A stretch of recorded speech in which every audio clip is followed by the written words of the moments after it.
الحمد لله الحمد لله رب العالمين والعاقبة للمتقين والصلاة والسلام على سيد الأنبياء والمرسلين وعلى آله وأصحابه أجمعين إلى يوم الدين أما بعد. Chers frères, remercions tout d'abord Allah subhanahu wa ta'ala, le très clément, le tout miséricordieux, qui nous a accordé l'opportunité, la chance de s'asseoir quelques minutes avant la Salatul Jumu'ah pour écouter quelques paroles sur l'islam, sur le din. Comme vous le savez tous, depuis à peu près 8 jours, nous sommes rentrés dans une nouvelle année islamique et nous remarquons que le temps passe de plus en plus vite. Hier, c'était encore 1438, aujourd'hui 1439, demain 1440 et ainsi de suite. Et plus nous allons nous rapprocher du Qiyamah, plus le temps va passer vite. Comme le prophète sallallahu alayhi wa sallam nous l'avait annoncé dans les ahadith.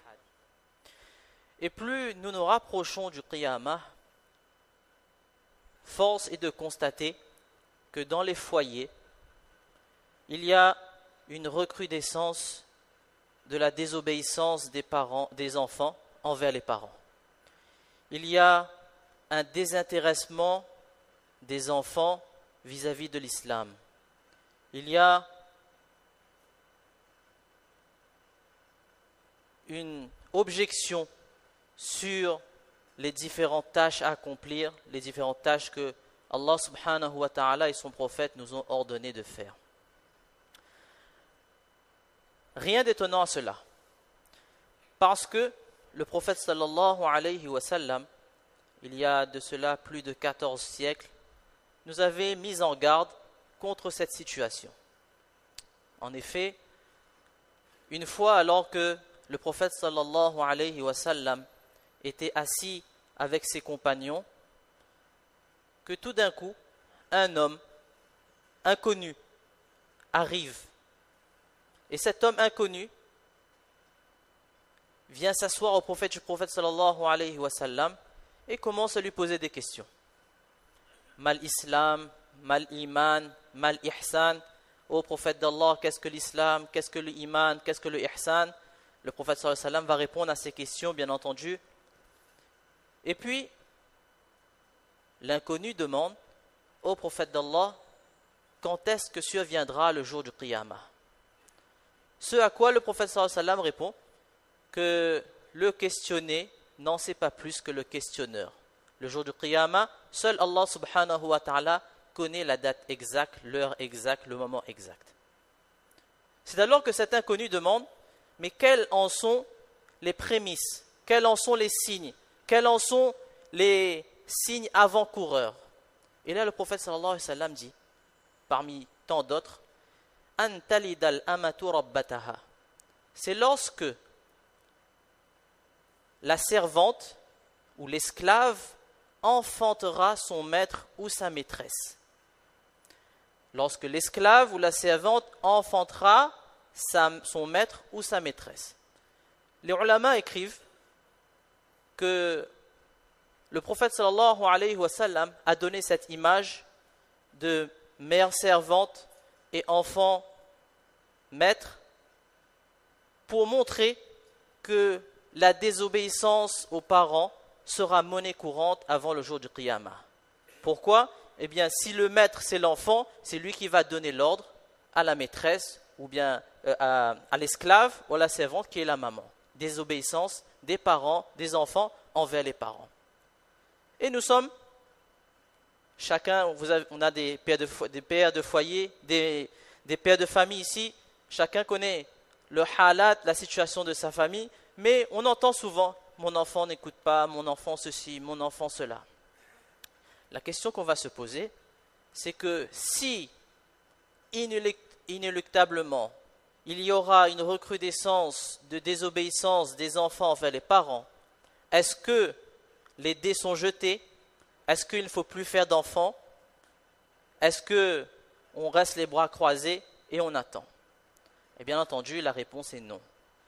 Parce que l'islam, le Coran et les enseignements du prophète sallallahu alayhi wa sallam nous donnent les cartes en main pour pouvoir, insha'Allah al-Aziz, avoir des enfants obéissants, des enfants pieux, des enfants qui grandissent sur le chemin de l'islam et qui perdurent justement sur le chemin de l'islam.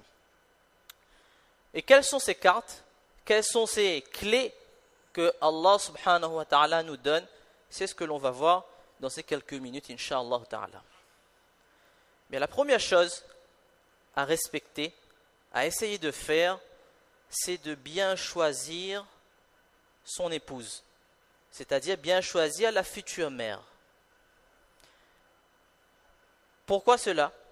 Eh bien, lorsque vous avez une usine qui respecte les normes, qui est en règle avec la législation, qui jouit d'une propreté, eh bien, les produits manufacturés qui vont sortir avec un label spécifique. Ce sera un produit de qualité. De la même manière, Allah subhanahu wa ta'ala a fait en sorte que lorsque une maman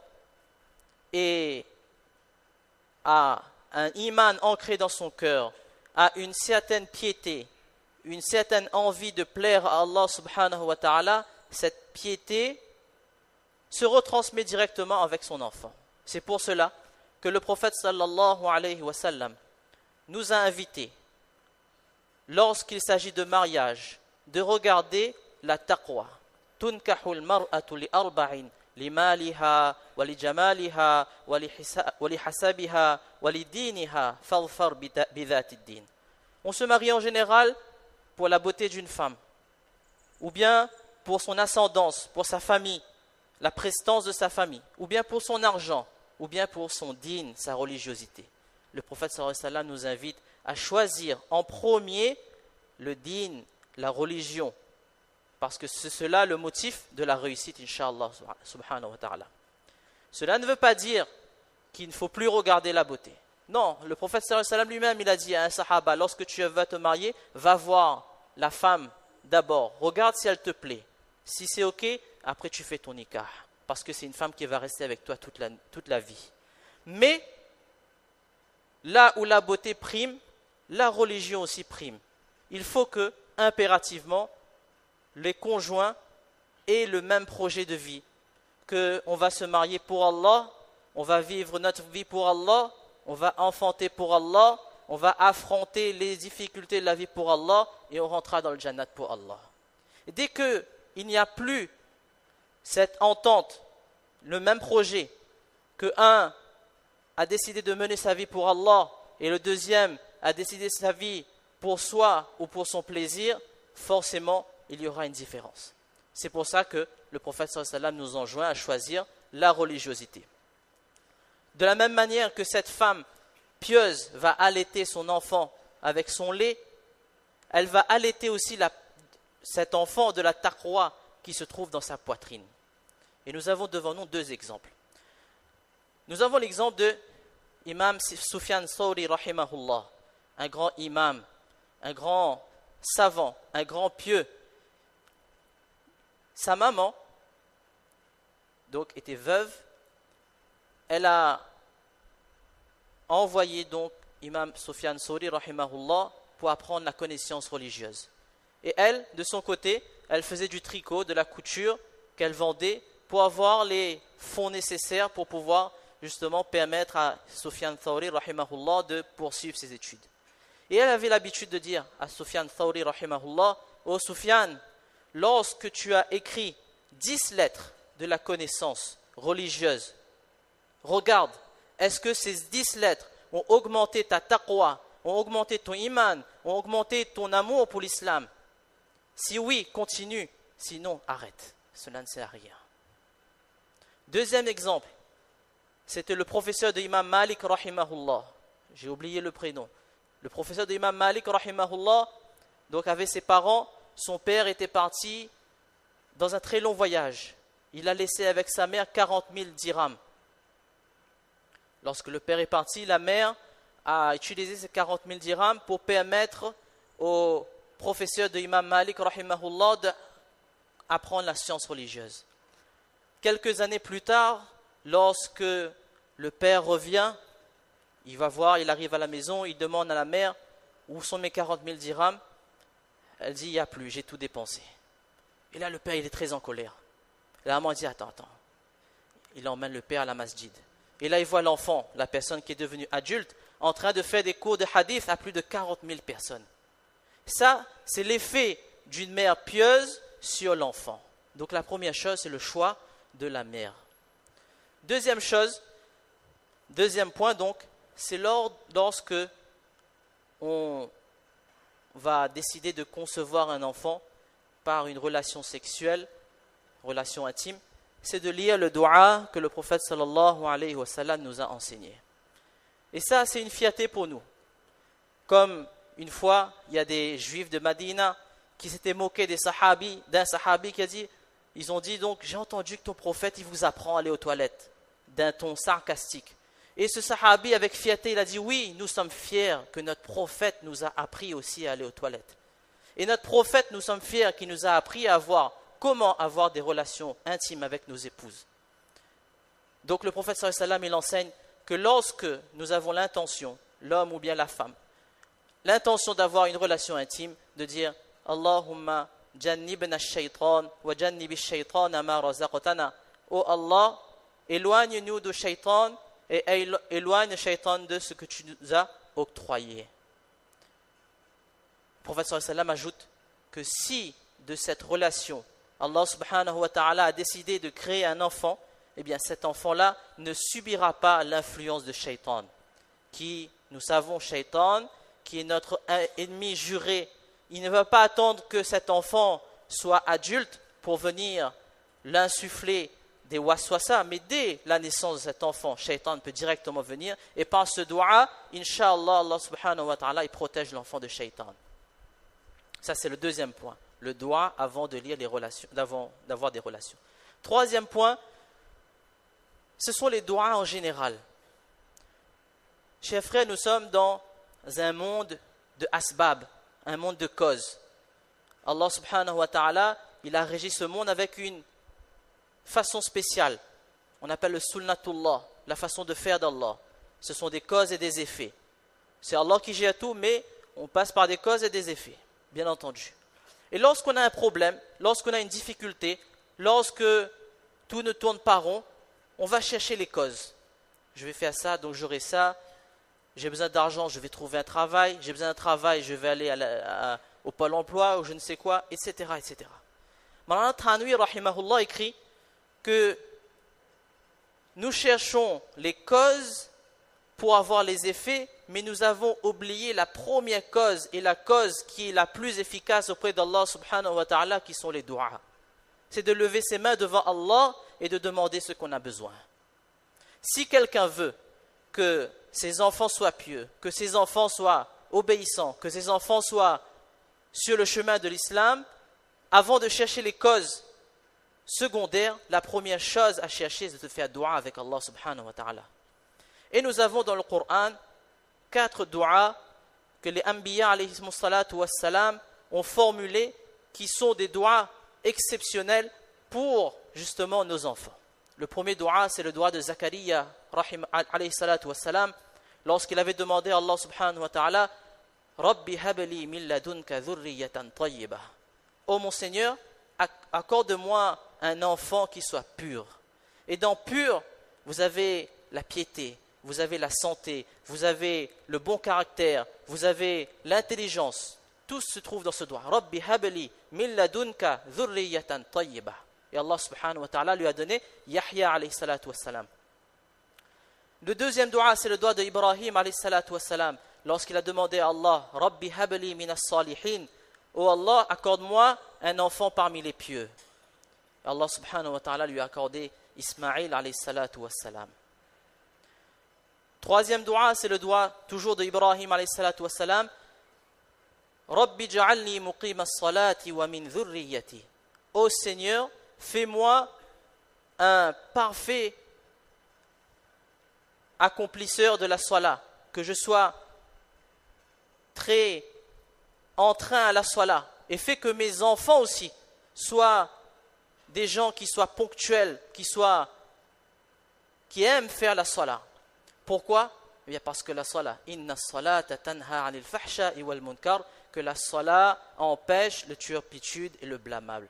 Lorsqu'on a des enfants qui, dès le plus jeune âge, ont compris l'importance de la salat, ont compris les formes de la salat, ont compris le fond de la salat, Inch'Allah, ce sont des enfants qui vont se diriger sur le droit chemin de l'islam. Et le quatrième dua, c'est le dua de Suleyman alayhi salatu wassalam, Aslih li fi dhurriyati. Aslih li fi dhurriyati. Oh Allah, accorde la rectitude à ma descendance. C'est le dua de Suleyman alayhi salatu wassalam qui est un droit très efficace aussi. Et ensuite, cinquième dua, j'avais oublié, Rabbana hablana min azwajina wa dhurriyatina qurrata a'yun. Oh Allah, accorde-nous de nos épouses et de nos enfants la fraîcheur des yeux. Et la fraîcheur des yeux, c'est lorsque nos enfants vont réussir dans ce dunya, dans le din, dans tout ce qu'ils vont entreprendre.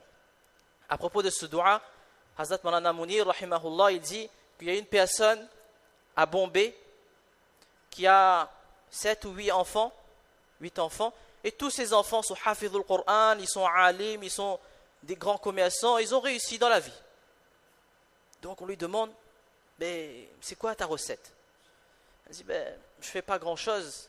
Après chaque namaz, Fajr, Zohar, Asar, Maghrib, Isha, je lève mes mains et je demande, Rabbana hablana min azwajina wa dhurriyatina qurrata a'yun. Et Allah a accepté mes doigts. Voilà le résultat. Donc la troisième chose, le troisième point qu'on avait dit, c'est de faire les doigts pour les enfants. Quatrième point, lorsque l'enfant vient au monde, la première chose à faire, c'est de donner adhan dans son oreille droite et iqamat dans l'oreille gauche. Pour nous, ça peut s'apparenter à une coutume. C'est une coutume, on fait comme ça. Ou bien c'est quelque chose de banal. Mais en réalité, c'est quelque chose d'extrêmement profond.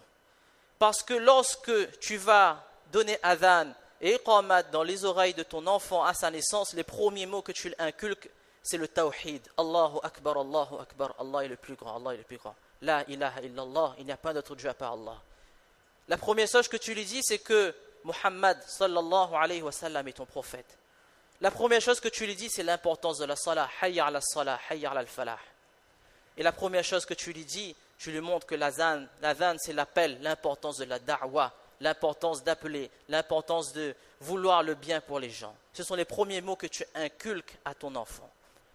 Et ce adhan est tellement efficace que ce sont des mots, des paroles que lorsqu'elles sont prononcées, d'après les hadiths, Shaitan, il s'en va, il court. Alors, ne pensez-vous pas que si Shaitan va courir, est-ce que ces mots ne vont pas faire l'effet dans l'oreille d'un enfant? Bien sûr que si. Quatrième point. Donc, cinquième point, c'est de donner un bon nom, un bon prénom à notre enfant. Malheureusement, de nos jours, on a tendance à chercher le nom qui sonne bien à l'oreille, ou bien le nom qui fait un peu fashion, ou personne n'a jamais entendu, on n'a jamais mis ce nom-là, c'est nouveau. Alors que le prophète sallallahu alayhi wa sallam nous invite, il nous dit, nommez vos enfants par les noms des Anbiya alayhi salatu wa salam. Ou bien encore, les noms les plus préférés, les plus aimés auprès d'Allah subhanahu wa ta'ala, c'est Abdullah et Abdurrahman. Pourquoi il faut choisir un bon nom pour notre enfant? Eh bien, tout simplement parce que les noms, le prénom va faire l'effet sur le caractère de l'enfant. Hazrat Saïd ibn al-Musayyib, rahimahullah, il dit que mon grand-père avait rencontré le prophète sallallahu alayhi wa sallam et le prophète sallallahu alayhi wa sallam lui avait demandé comment tu t'appelles.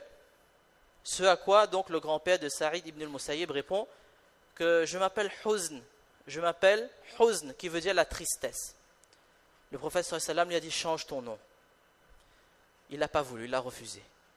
Saïd ibn al-Musayyib il déclare que la tristesse et les difficultés sont restées dans notre famille dans de nombreuses générations parce que mon grand-père s'appelait Huzn, mon grand-père s'appelait la tristesse. Voilà pourquoi nous devons essayer de donner un bon prénom à nos enfants. Muhammad, Yaqub, Ishaq, Yahya, Zakaria, Isa, les Anbiya alayhi salatu wa salam, qui sont les meilleures personnes qui ont vécu sur la terre. Ensuite, on a Abdullah ou bien Abdurrahman, ou bien on a encore les prénoms des Sahaba, Ridwanullahi ta'ala alayhim ajma'in. Le cinquième point, c'est de faire le aqiqa. C'est-à-dire que lorsque un enfant est né, le prophète sallallahu alayhi wa sallam nous a enseigné de égorger pour un garçon 2 cabris, pour une fille 1 cabri, et de faire manger les pauvres. Derrière cela se trouve une sagesse. C'est quoi? C'est que lorsqu'on va égorger, ce n'est pas nous qui égorgeons, mais nous égorgeons de la part de notre enfant. Lorsque nous égorgeons de la part de notre enfant, on égorge pour Allah subhanahu wa ta'ala. Donc les premières choses qui sont inscrites dans le compte de votre enfant, c'est un sacrifice pour Allah subhanahu wa ta'ala. Huququllah. Et lorsqu'on a acquis la viande, on va distribuer aux gens de la part de notre enfant pour faire manger. It'amut ta'am, c'est huququl ibad. Ce sont des actions aussi qui sont inscrites dans le compte de notre enfant. C'est une image pour montrer que les débuts de notre enfant se reconnaissent, se trouvent avec le huququllah, le respect des droits d'Allah, et les huququl ibad, le respect des créatures. La 6e chose, c'est de faire le tahnik. Le tahnik qui consiste à donner une date ou à défaut quelque chose de sucré à un homme pieux qui va mâcher, et cette bouillie qui va sortir de sa bouche, on va passer dans le palais et sur les joues de l'enfant. Médicalement parlant, cela renforce le palais, et des fois il arrive qu'il y a des enfants qui naissent, qui n'ont pas le palais assez donc robuste et qui ont des difficultés à téter ou à prendre le biberon. Mais ce tahnik-là, il permet justement de renforcer le palais pour que l'enfant tète. Il y a une différence entre un enfant qui fait le tahnik et qui ne fait pas le tahnik. Et la deuxième chose, c'est que lorsque on va donner à quelqu'un de pieux pour faire le tabarruk, le barakat qu'il y a dans la salive de cette personne se retrouve dans l'enfant, ça sera un moyen pour cet enfant, Inch'Allah, d'avoir le barakat, le tabarruk, Inch'Allah. Et ensuite, la 7e chose, c'est de faire en sorte que notre maison soit un environnement propice pour se développer dans l'islam. C'est-à-dire que on doit montrer à notre enfant, lorsque celui-ci va grandir et va comprendre que notre but sur cette terre, c'est le contentement d'Allah subhanahu wa ta'ala, et de vivre comme Allah subhanahu wa ta'ala veut, comme le prophète sallallahu alayhi wa sallam nous a enseigné. Si nos enfants vont nous voir à l'heure de la salat en train de regarder la télé et dire on va faire plus tard ou on va faire qaza, eh bien on va se plaindre que notre enfant ne fait pas la salat. Ou bien si l'enfant voit ses parents ne pas se lever à la salatul fajr, et on va se plaindre, oui, mon enfant ne se lève pas à la salatul fajr. On va se plaindre, oui, mon enfant est menteur, et les parents sont menteurs eux aussi. Comment on veut que nos enfants suivent les préceptes de l'islam? Et c'est ça la chose la plus importante, c'est de créer un mahol, c'est-à-dire un environnement propice au développement islamique de l'enfant. Vous n'avez pas vu ceux qui ont eu des enfants de 1 an, ils ne savent pas parler, ils savent à peine marcher, ils ne comprennent rien. Lorsqu'ils voient leur papa ou leur maman faire le sijda, ils vont faire le sijda ensemble. Parce que l'enfant copie ce qu'il voit de ses parents. C'est pour cela que le prophète sallallahu alayhi wa sallam nous dit, donc, kullukum ra'in wa kullukum mas'ulun an ra'iyatihi, que vous êtes tous des bergers et que vous serez questionnés à propos de votre troupeau. C'est-à-dire que le père doit faire attention. Qu'est-ce que son enfant, comment son enfant apprend? Est-ce que son enfant apprend l'islam? La mère de la même chose. Mufti Ahmad Khanpouri, rahimahullah, il disait, il y a quelque temps de cela, qu'il compare l'éducation islamique de l'enfant à la conduite. Vous savez, quand on conduit, on regarde le rétroviseur, on regarde on met les clignotants, on fait attention, on vérifie l'huile, on vérifie l'eau parce qu'une panne est vite arrivée, un accident est vite arrivé. Mais il compare l'éducation de l'enfant pareil. Quand on éduque un enfant, on veut qu'un enfant soit bien éduqué sur la voie de l'islam, eh bien il faut être attentif pareil. Je regarde partout. Est-ce que ceci, est-ce que cela, est-ce que c'est bien, est-ce qu'il a bien appris, qui il fréquente, est-ce qu'il fait sa salat, est-ce qu'il a bien fait. Sans quoi, on ne pourra rien avoir. Lorsque on va se donner 100% pour l'éducation islamique de l'enfant, à ce moment-là, on aura un petit peu de résultat. Donc Allah subhanahu wa ta'ala nous donne le tawfiq de comprendre ces quelques paroles, de mettre en pratique, et qu'Allah subhanahu wa ta'ala nous accorde à nous tous des enfants pieux obéissants. Amin ya rabbal alamin, wa akhiru da'wana alhamdulillahi rabbil alamin.